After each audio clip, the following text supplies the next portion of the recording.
Alors, le chapitre 3, ça va être sur les fractions rationnelles.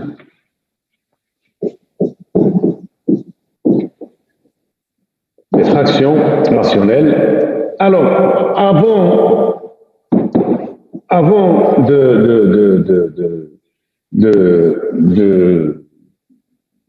de parler de ce que c'est qu'une fraction, je veux dire, dans tout ce chapitre et dans tout votre programme,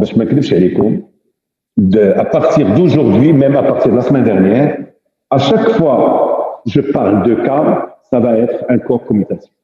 Et a priori, pour nous, K, ça va être soit Q, soit R, soit C. Dans tout ce que je veux faire. Comme ça, je ne vais pas me casser un petit peu le... Alors, d'où vient l'idée des fractions rationnelles? Elle vient juste d'un truc que je vais effacer. Moi, j'ai dit que les polynômes ressemblaient à ça, à Z. Qu'il y a une relation entre... Vous vous rappelez ça? J'ai toujours dit que lorsqu'on travaille avec les polynômes, c'est comme si vous travaillez avec des entiers. Pourquoi j'ai dit ça? Parce qu'on peut diviser un entier par un autre. On sait ce que ça veut dire A divise B ou B divise A dans Z. On sait ce que ça veut dire diviser lien dans Z. On sait ce que ça veut dire PG dans Z. On sait. Et avec les polynômes, on a fait la même chose. Or, ce qui est marrant ou ce qui est un peu bizarre dans Z, c'est que si vous prenez 2 qui appartiennent à Z, son inverse n'existe pas. Son inverse, normalement, c'est 1 demi. 1 demi n'est pas dans Z. Donc, il fallait créer ce qu'on appelle le corps des fractions de Z. Donc, quel est le corps des fractions de Z? Où tout le monde est inversible. Vous pouvez imaginer ce que c'est. Vous n'avez pas de réponse. Donc, on a plongé Z dans un ensemble que nous avons noté Q. Où Q, c'est quoi? C'est l'ensemble des A sur B, tel que A appartient à Z et B appartient à N étoile. Voilà. Ou à Z étoile, comme vous voulez. Et donc, en fait, il fallait dire, donc Z n'était pas un corps, on appelle ça un nano-intègre, c'est la même chose que K du X. K du X n'est pas intègre. La preuve, si vous prenez ce terme-là, si vous prenez X moins 1, c'est quoi son inverse?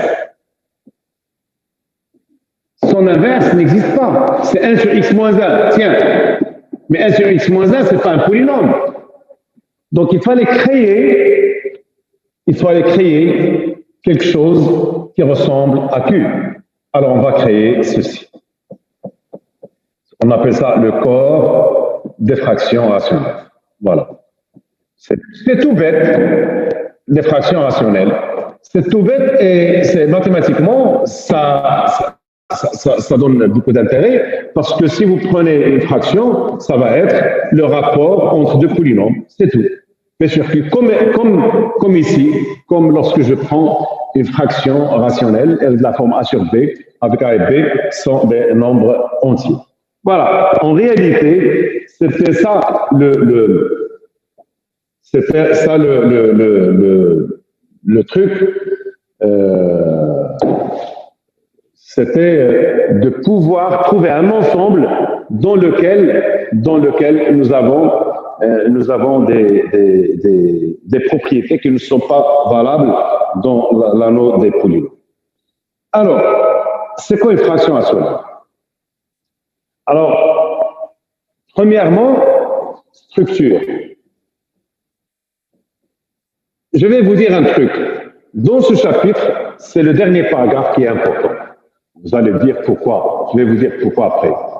Donc, premièrement, structure. Comment définir une fraction rationnelle? C'est quoi une fraction rationnelle? C'est très simple. Si vous prenez, c'est quoi une fraction rationnelle? C'est juste une fraction rationnelle. Alors, je suis désolé de le dire, ce n'est pas P sur Q. C'est, voilà, un coefficient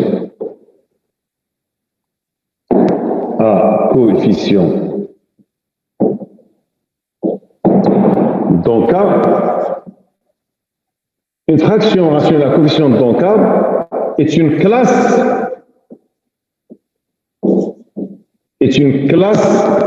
de polynômes comme ça, PQ, où Q est différent de 0. Pour le moment, j'ai dit une classe, alors je vais après expliquer pourquoi j'ai écrit dans mon cours une classe. Parce que si vous dites dans Z, la fraction f égale 2 sur moins 6, il y a quelqu'un qui va vous dire c'est moins 2 sur 6. C'est quelqu'un qui va vous dire aussi c'est moins 1 sur 3. Et quelqu'un aussi qui va vous dire c'est moins 4 sur 12. Donc, je ne peux pas écrire seulement 2 sur moins 6. Parce que 2 sur moins 6, c'est aussi moins 1 sur 3. Donc, une fraction, on va dire que moins 1 sur 3, 2 sur moins 6, moins 4 sur 12, c'est la même fraction. Et pourquoi c'est la même fraction? Parce qu'il y a une relation, regardez, si vous faites ce produit, c'est toujours égal ce produit. En disant moins 1 fois moins 6, c'est exactement 3 fois 2. Si vous dites avec celle-là, regardez, moins 1 fois 12 égale 3 fois moins 4. Et donc on dira que c'est la même fraction. Donc en fait, c'est une infinité de fractions qui représentent la même fraction. On appelle ça le représentant de la classe. C'est comme si vous avez une relation d'équivalence, c'est ce que j'ai indiqué dans mon cours, et cette relation d'équivalence est définie par ceci. Donc on convient d'écrire quoi? Que f égale P sur Q. Voilà, c'est l'écriture qu'on va faire. Avec P et Q sont des polynômes avec Q différent de 0. Et on a cette relation d'équivalence, c'est comme ici,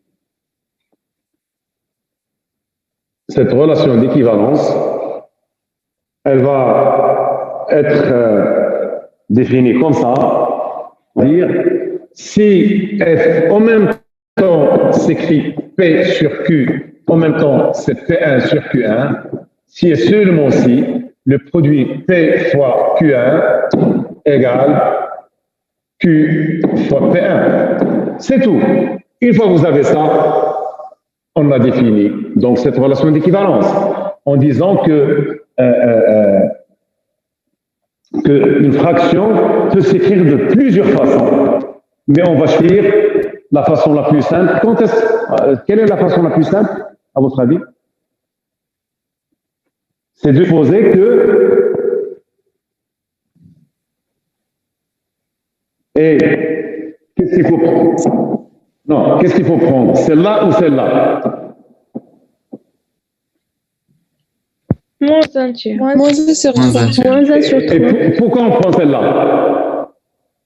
La plus simple. Parce que Parce que quoi? Unitaire? Elle est la plus simple. Parce que le numérateur et le dénominateur sont premiers entre eux. C'est comme si vous me dites, c'est comme si vous me dites, est-ce que je vais prendre celle-là ou je vais prendre celle-là? Quelle est la différence entre les deux? Regardez, 4 fois 18, ça fait combien? 72. 9 fois 8, 72. Donc, on sait que 4 neuvièmes égale à 8 sur 18. On le sait, parce qu'on a ce produit. OK? Mais quelle est celle qu'on prend? On prend la première, 4 sur 9. Pourquoi 4 sur 9? Parce que le PGCD de 4 est égal à 1. C'est ça qu'on fait. Est-ce que c'est clair? Oui. Et comment on appelle cette fraction?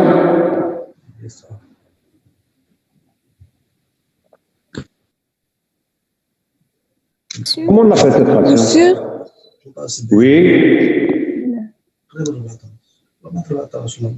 irréductible. Et qu'est-ce qu'elle dit, monsieur, mais elle ne pose pas de question.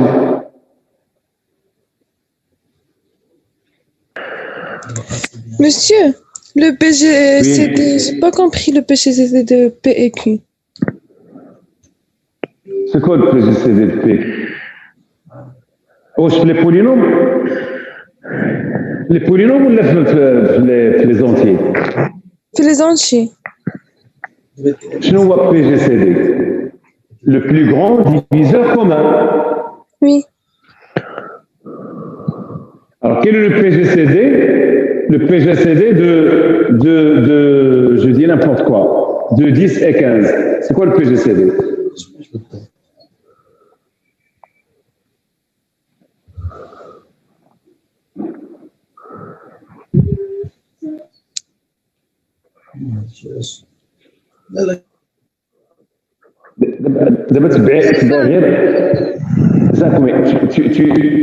Celle qui m'a posé la question, tu suis seulement ton instinct. C'est quoi PGCD? Ça veut dire plus grand diviseur commun. Ça veut dire je prends deux nombres entiers, je regarde tous les diviseurs de chacun, et je regarde tous les diviseurs en commun, et qu'est-ce que je fais? Je prends le plus grand d'entre eux. C'est ça le PGCD. C'est comme si... Est-ce que tu comprends ce que je dis ou bien je reprends?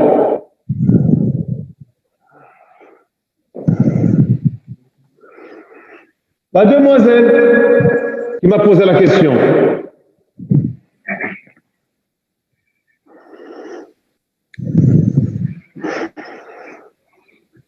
Qu'est-ce qu'il y a?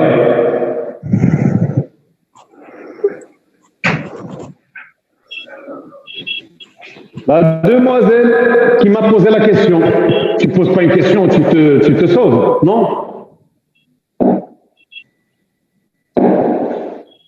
Monsieur, وقيلا خرجت لها الكونيكسيون. هذه هي الزوينه، طرحت السؤال وخرجت لها لا كونيكسيون. كيفاش خرجت لها؟ كيفاش صار صح؟ باسكو حيتاش بانت ليا إلا كيتي. وي هي ولكن كيفاش خرجت لها؟ ما فهمتش شنو خرجت لها. زعما سي بوزيتيف. تقعد. حيت اول مره كنسمع كونيكسيون كتخرج. بحال شي جلد. La connexion. قطعت لها وي، هي اون روبتور، هي اون اكسيون وقع فيها سميتو اون روبتور، c'est-à-dire c'est arrêté. Une interruption, comme français, كنقولوا c'est interrompu, c'est-à-dire il y a une interruption de la connexion.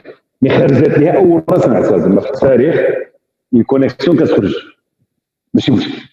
انا عندي شويه الدارجه ديالي ماشي حتى mais alors pour la demoiselle, comme c'est à la connexion, je ne peux pas lui expliquer un petit peu davantage les choses, mais normalement, si elle m'écoute, je dois lui dire tout simplement, si on ne sait pas ce que c'est que le PGCD de deux entiers, inutile de faire le cours sur les polynômes, parce que c'est plus compliqué que les entiers. Normalement, c'est des choses que la plupart d'entre vous ont déjà regardées, ont déjà rencontré lorsque vous étiez au collège ou au lycée. Autrement dit, et je suis sincère avec vous, si vous oubliez tout ce que vous avez fait au collège et au lycée, ce serait très difficile pour moi de vous aider. Très difficile. Même ce qu'on a dit la Asriya, ça ne marcherait pas. Mais en tout cas, je vais revenir. Je voudrais dire par là que normalement, lorsque vous prenez une fraction rationnelle, dans Q par exemple, on prend ce qu'on appelle une fraction irréductible. Je ne sais pas si vous avez entendu parler de ce mot. Irréductible. C'est-à-dire la forme irréductible. Irréductible dans les polynômes. Donc je vais dire, pour les fractions, comme ça je vous explique un petit peu, je vais prendre soit... Déjà, je vais noter, on va noter, je vais écrire ça en bleu ou en rouge. On note K de X comme ça. l'ensemble des fractions rationnelles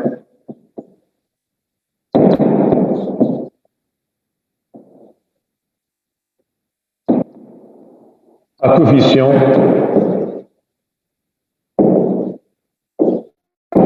dans K. Donc, s'il vous plaît, regardez, polynôme des crochets, fraction rationnelle, vous avez remarqué que c'est des parenthèses. Est-ce que c'est clair? Pour crochet, ça c'est les polynômes. Et K de X comme ça c'est les fractions. C'est bon? Je ne vais pas refaire ça. Donc on va noter ça, l'ensemble des polynômes à coefficient. Donc, alors, je vais prendre deux fractions. Alors, je dirais, je vais prendre soit f égale pq, une fraction qui appartient à k de x. Alors, bien sûr, ici, q est différent de 0. Je vais prendre une fraction non nulle, donc p est différent de 0 aussi.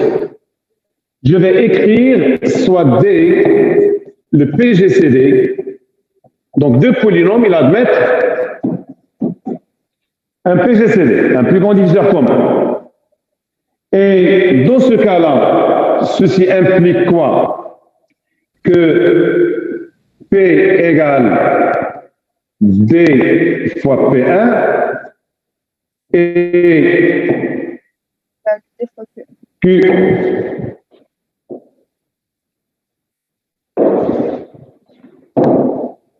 Q égale D fois Q1 et surtout le PGCD de P1 et de Q1 égale combien? 1. 1. Vous savez pourquoi ça? Parce que lorsque vous dites D égale PGCD, c'est le plus grand diviseur commun. Donc j'ai pris dans P, dans le polynôme P, j'ai pris le plus grand diviseur, C. Et j'ai pris dans le polynôme Q le plus grand diviseur. Et donc normalement, P1 et Q1 n'ont pas de division, donc ils sont premiers entre eux. Et dans ce cas-là, à quoi est égal F? Eh bien F, au lieu d'écrire P sur Q, on va l'écrire P1 sur Q1 en simplifiant par D. Et quelle est la différence entre la première et la deuxième écriture? Eh bien, la deuxième écriture, c'est la meilleure, c'est ce qu'on appelle l'écriture simplifiée, bien la forme irréductible de la fraction de la fraction f.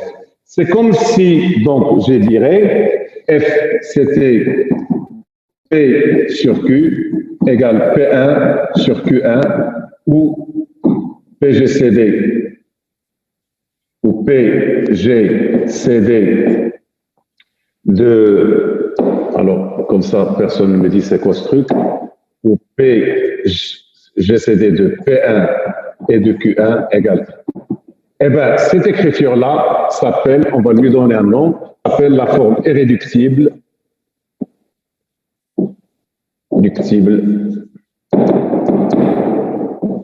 de F. Alors, s'il vous plaît, la forme irréductible d'une fraction rationnelle n'a rien à voir avec les polynômes irréductibles. Dit la forme irréductible, ça veut dire que le numérateur et le dénominateur sont premiers entre eux. Comme par exemple, lorsque j'écris une fraction, je dirais n'importe quoi, 6 sur 10, ça, c'est pas une fraction irréductible, c'est pas une forme irréductible. Pourquoi? Parce que 6 et 10 ne sont pas premiers entre eux. Alors, qu'est-ce qu'on fait? On met le PGCD de 6 et 10, c'est 2. Donc, ça fait, en divisant par 2, ça fait 3 sur 5.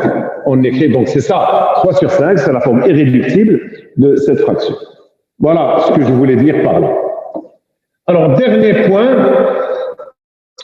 point sur ces généralités ou ces structures, dernier point, c'est celui-là. Je supposons qu'on va écrire que F s'écrit comme P sur Q et qui s'écrit aussi sous une autre forme. Alors, puisque P sur Q égale P1 sur Q1, si je fais le produit PQ1 égale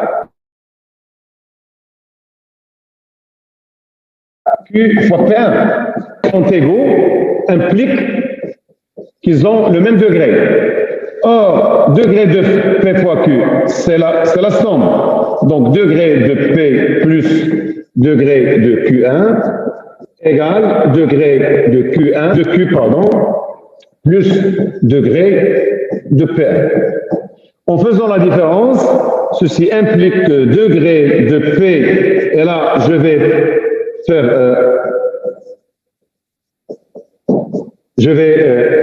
retrancher degré de Q égale degré de P1 moins degré de Q1.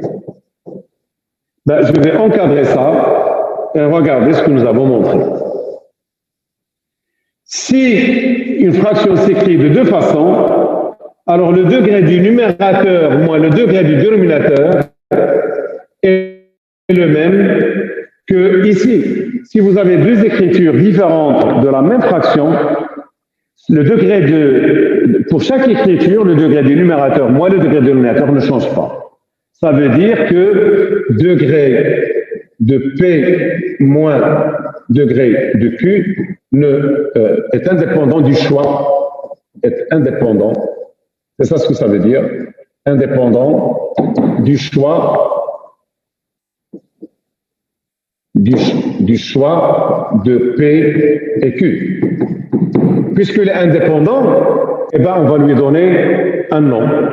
On va dire, on va ce nombre, alors l'entier, si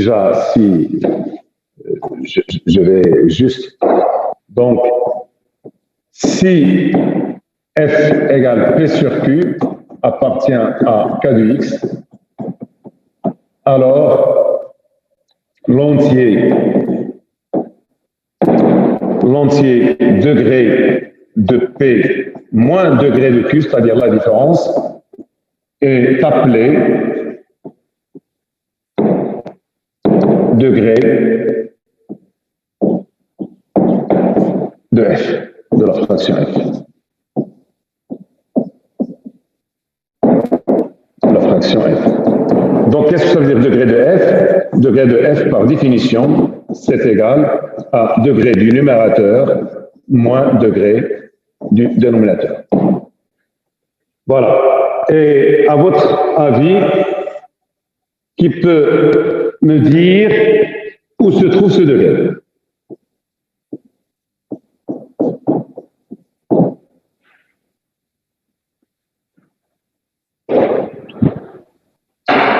Si vous répondez. N. Alors la demeure qui m'a parlé de N, je vais lui donner un exemple. Donnez-moi. Quel est le degré de cette fraction? Moins À 1. demoiselle. Moins 1. C'est toi qui m'as dit N? Non. Alors, qui m'a dit N? Moi, j'aurais voulu que celle qui m'a dit N, il est Géo. Et puis, c'est un entier positif. Alors, c'est ça la fraction. Par définition, quel est le degré de fraction? C'est le degré du numérateur, le degré du dénominateur. Vous êtes d'accord? Donc, vous êtes d'accord qu'il y a de cette fraction que je viens de vous donner, à quoi est égal? Moins 1. Donc, la badielle N, zénalement. C'est clair? Est-ce que c'est bon? Oui. Donc, ce n'est pas toujours N. En C'est fait, appartient à Z. normalement, c'est Z. Appartient à Mais il y a Z. Union moins l'infini. Exactement. Non, union moins l'infini. Union moins l'infini. Parce qu'il a ici la fraction nulle. F égale 0. Donc, P égale 0. Quel est le degré de 0? Moins l'infini. Eh bien, c'est ça. Donc, il faut ajouter moins l'infini. Parce qu'en fait, moins l'infini, on appartient plus. D'accord? Donc le degré d'une fraction, c'est un entier. Monsieur, Oui. J'ai pas n'est compris pas ce qu'on a fait. union moins l'infini. Oui, moi aussi. Ah, Nari, ماشي بزاف. D'accord. Alors, je vais vous poser deux questions simples. Simple.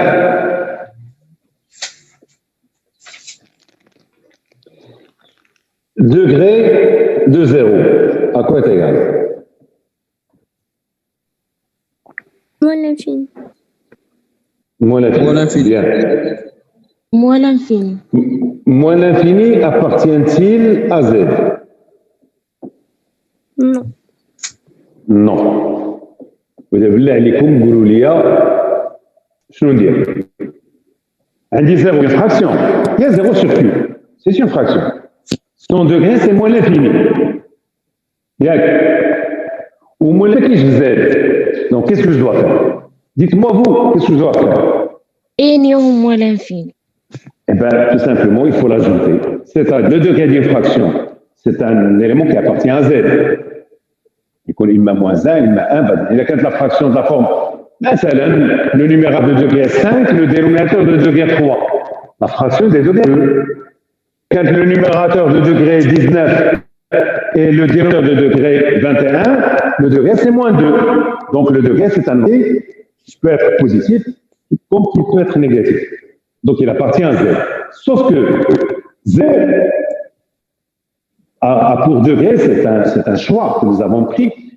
C'est une convention. Le degré de 0, on l'a pris comme degré moins l'infini. Et je sais que moins l'infini n'appartient pas à Z. Moins l'infini n'est pas un nombre. Donc, pour que le degré soit toujours défini, qu'est-ce que je fais? Je dis, si f est une fraction nulle, alors le degré appartient à Z. Si f est nul, alors le degré est également l'infini. Alors, dans le cas général, qu'est-ce que je fais? Je prends Z et j'ajoute moins l'infini pour 0, pour le degré 0. C'est tout ce que j'ai fait. Est-ce que c'est bon? Est-ce que vous avez compris? Monsieur, Oui, monsieur. سمعت oui ou سمعت monsieur? ما عرفت شكون اللي قالت monsieur. Oui, moi, Il y monsieur, a quelqu'un qui... Oui. Pourquoi on dit que degré de 0 égale moins l'infini. عرفتيني ما عرفتش فين نرجعك ماشي بوكوا ماشي قلنا حنا ماشي انا اللي قلتها لكم نفهموا j'ai dit par convention. Est-ce que vous comprenez ce que ça veut dire convention? Non, monsieur. ما فهمتيش ليه par convention. C'est-à-dire le degré de 0 n'est pas fini.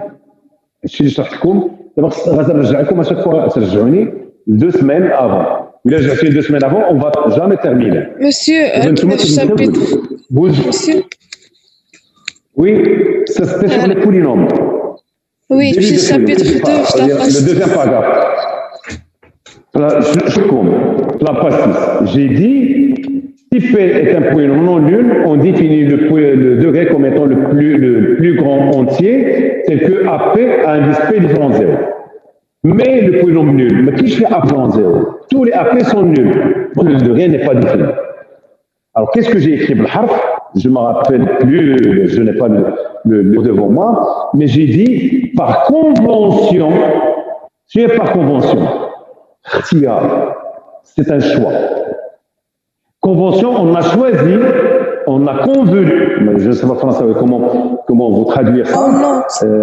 On note, c'est une notation non, on a pris, on a décidé, c'est-à-dire parce qu'on avec les mathématiciens, ceux qui ont fait ça, ont défini que 0,